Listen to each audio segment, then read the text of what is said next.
2వ వచనంలో పేతురు కనపడతాడు. అక్కడ పేతురు ఆయన సువార్త పరిచర్యలో ఉన్నాడు.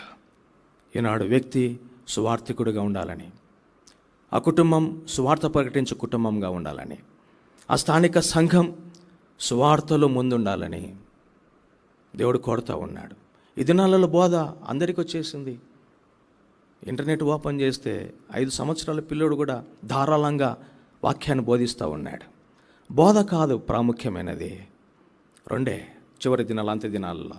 ఒకటి సాక్ష్యము, రెండోది సువార్త. ఈ 2 చాలు. అయిపోయింది. బోధ విని 66 పుస్తకాలు కలిగిన బైబిల్ గ్రంథం వంట పట్టిపోయింది. ఎంతో విస్తారంగా బోధకులు ఉన్నారు. మంచిదే, బోధకులు ఉండాలా, సువార్థికులు ఉండాలా, పరిచారకులు ఉండాలా, సేవకులు ఉండాలి. ఇది క్రమం, మంచిదే.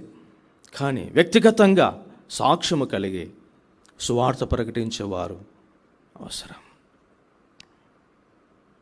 ఈనాడు రక్షణ పొందినావు, ఇదే సువార్త విని. నువ్వు రక్షణ పొందినావు సువార్త విని.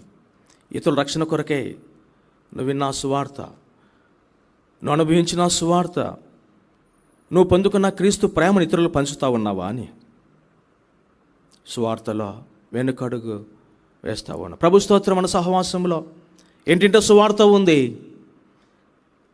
స్త్రీలు, సిస్టర్స్ వీధి వీధికి వెళ్ళి సువార్త ప్రకటిస్తూ ఉన్నారు. ఎన్ని ఎదిరింపులు బెదిరింపులు వచ్చినా కూడా ప్రభు కొరకై ప్రయాసపడేవారు, కన్నీరు కార్చేవారు, దేవుని కొరకై సువార్తలో ముందుండి సమస్త శ్రమలు క్రీస్తు కొరకు అనుభవించేవారు ఉన్నారు. ప్రభు స్తోత్రం. వారిని బట్టి అభినందిస్తూ ఉన్నాం. కానీ వ్యక్తిగతంగా నీ పరిస్థితి ఏంటి? వ్యక్తిగతంగా నా పరిస్థితి